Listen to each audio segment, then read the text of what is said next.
Subscribe कीजिए आपके अपने YouTube channel education for CBSE को और बेल आइकन को दबाइए ऐसे ही वीडियोस देखने के लिए।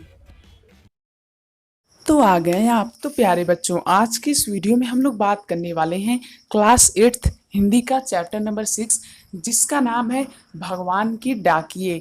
तो ये जो प्यारे बच्चों पूरा चैप्टर है इसे लिखा है रामधारी सिंह दिनकर ने। ये बहुत ही फेमस कवि हैं।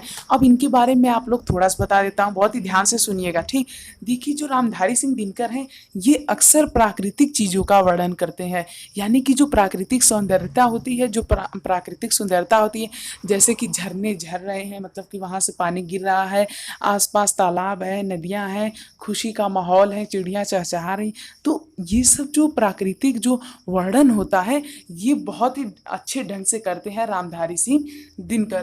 तो ये कह रहे हैं यहाँ पे भगवान के डाकिए। ठीक, तो यहाँ बता रहे हैं पक्षी और बादल ये भगवान के डाकिए हैं जो एक महादेश से दूसरे महादेश को जाते हैं। हम तो समझ नहीं पाते हैं मगर उनकी लाई चिट्ठियां पेड़ पौधे पानी और पहाड़ बाँचते हैं। अब यहाँ पे हमसे कहना चाह रहे हैं कि जो पक्षी और जो बादल होते हैं ये भगवान के डाकिए हैं। अब ऐसा क्यों कह रहे हैं? और ये जो पूरा चैप्टर है प्यारे बच्चों, इसमें हमें दो अर्थ मिलता है। पहला जो ये सामने सामने कह रहे हैं, दूसरा जो सांकेतिक अर्थ कह रहे हैं। तो हम लोग दोनों अर्थ को देखेंगे। ठीक, बहुत ही ध्यान से देखिए। जो पक्षी और बादल ये भगवान के डाकिए हैं, यानी कि भगवान के संदेशवाहक हैं, जो एक महादेश से दूसरे महादेश को जाते हैं। जो कहाँ जाते हैं? एक देश से दूसरे देश में जाते हैं। हम तो समझ नहीं पाते मगर उनकी लाई चिट्ठियाँ पेड़ पौधे पानी और पहाड़ बाँचते हैं। बाँचते मतलब पढ़ते हैं। तो ये जो चिट्ठियाँ लाते हैं कौन? ये जो हमारे पक्षी होते हैं, इनकी लाई हुई चिट्ठियाँ कौन कौन पढ़ते हैं? पेड़ पौधे पानी और पहाड़ भी इनकी लाई हुई चिट्ठियाँ पढ़ते हैं। अब देखिए ये तो हो गया हमारा नॉर्मल अर्थ। अब पढ़ते हैं ये कहना क्या चाह रहे हैं। ये हमें कहना चाह रहे हैं कि जो भगवान है वो ये कहते हैं कि हमें आपस में मिलजुल के रहना चाहिए, कोई भी भेदभाव नहीं करना चाहिए, और तो और काले और गोरे रंग का कोई भी भेदभाव नहीं करना चाहिए। तो वो जो संदेश है वो हमें कौन देता है? पक्षियाँ देते हैं। कैसे देते हैं? क्योंकि देखिए कभी भी जब दो पक्षी एक ही जाति के होते हैं, मान लीजिए कि कोई पक्षी, हाँ जैसे कि मान लीजिए बगुला या फिर हंस ले लेते हैं। तो मान लीजिए मुझे अब उसका फिगर बनाना तो नहीं आता है, चलिए यहाँ देख लेते हैं। अब ये दोनों में देखिए कोई भी भेदभाव नहीं रहता है। दो कबूतर हैं, इनमें कोई भेदभाव नहीं रहता है, ये साथ साथ रहते हैं, साथ साथ चरते हैं।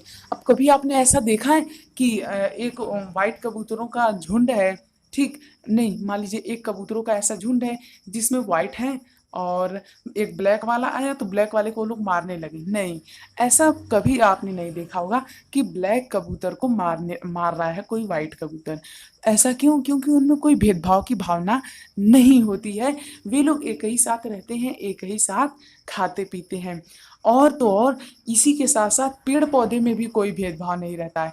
इसीलिए हम यहाँ पे लेखक यानी कि कवि कह रहे हैं कि इनकी लाई हुई चिट्ठियाँ यानी ये जो संदेश भेज रहे हैं प्यारे बच्चों, इसे सिर्फ ये ही नहीं बल्कि पेड़ पौधे पानी और पहाड़ भी पढ़ते हैं। क्यों? क्योंकि वे भी प्रेम का संदेश पढ़ते हैं और वे भी आपस में क्या करते हैं? प्रेम करते हैं। कभी आपने कहीं देखा है कि एक बड़ा पहाड़ यदि है यहाँ पे तो उसके बगल में एक एकदम इतनी छोटी सी पहाड़ है? नहीं, ऐसा नहीं होता है। क्यों? क्योंकि प्यारे बच्चों एक यदि बड़ा पहाड़ है तो उसके बगल में भी बड़ा पहाड़ होता है और छोटा पहाड़ के बगल में भी बड़ा पहाड़ हो सकता है। तो इन लोगों में कुल मिला जुला कर मैं ये कहना चाहता हूँ कि इन लोगों में कोई भी भेदभाव नहीं है। तो जो भगवान के डाकिए हैं यानी कि जो भगवान के संदेशवाहक कबूतर हैं या फिर कोई भी पक्षी हैं, वे लोगों में कोई भी भेदभाव नहीं होता है। वे लोग एक साथ रहते हैं, जबकि मनुष्यों में भेदभाव बहुत ज़्यादा होता है। हम तो केवल यह आंकते हैं कि एक देश की धरती दूसरे देश को सुगंध भेजती है और वह सौरभ भी मतलब भी सुगंध होता है। हवा में तैरते हुए पक्षियों के पंखों पर तीरता है और एक देश का भाव दूसरे देश में पानी बनकर गिरता है। मतलब कि जिस प्रकार से मान लीजिए कि ये कोई एक छोटा सा देश है, ठीक, ये कोई एक छोटा सा देश है। अब इसके बगल में कोई बड़ा सा देश है।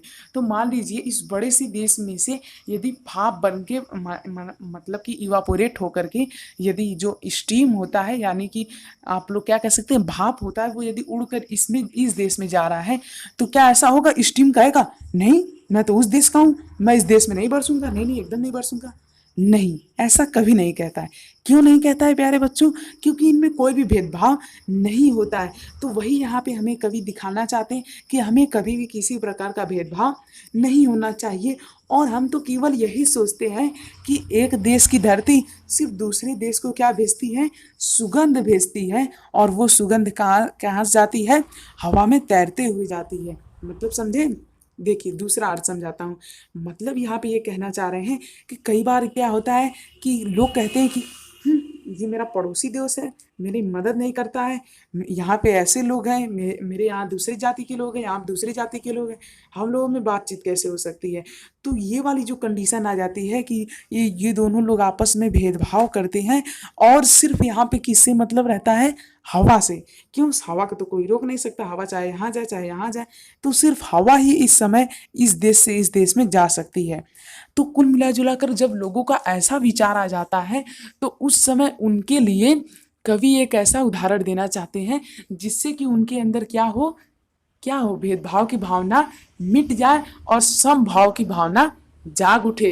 तो इस प्रकार से जो रामधारी सिंह दिनकर हैं, वो नेचर की मदद से, हमें प्रकृति की मदद से क्या समझाना चाहते हैं कि हमें कभी भी भेदभाव नहीं करना चाहिए, हमें इकट्ठा रहना चाहिए, और हमें एक दृष्टि से सभी को क्या करना चाहिए प्यारे बच्चों, देखना चाहिए। तो हमें कभी भी भेदभाव नहीं करना चाहिए। तो यदि आप लोग यहाँ तक आ चुके हैं तो प्लीज़ हमारे चैनल को सब्सक्राइब कर दीजिए। ये बिल्कुल ही फ्री होता है, इसमें आपका कोई भी कॉस्ट लगने वाला नहीं है। तो प्लीज़ चैनल को सब्सक्राइब कर दीजिए। तो मुझे उम्मीद अब तक आप लोग कर दिए होंगे, यदि नहीं किए तो प्लीज़ कर दीजिए।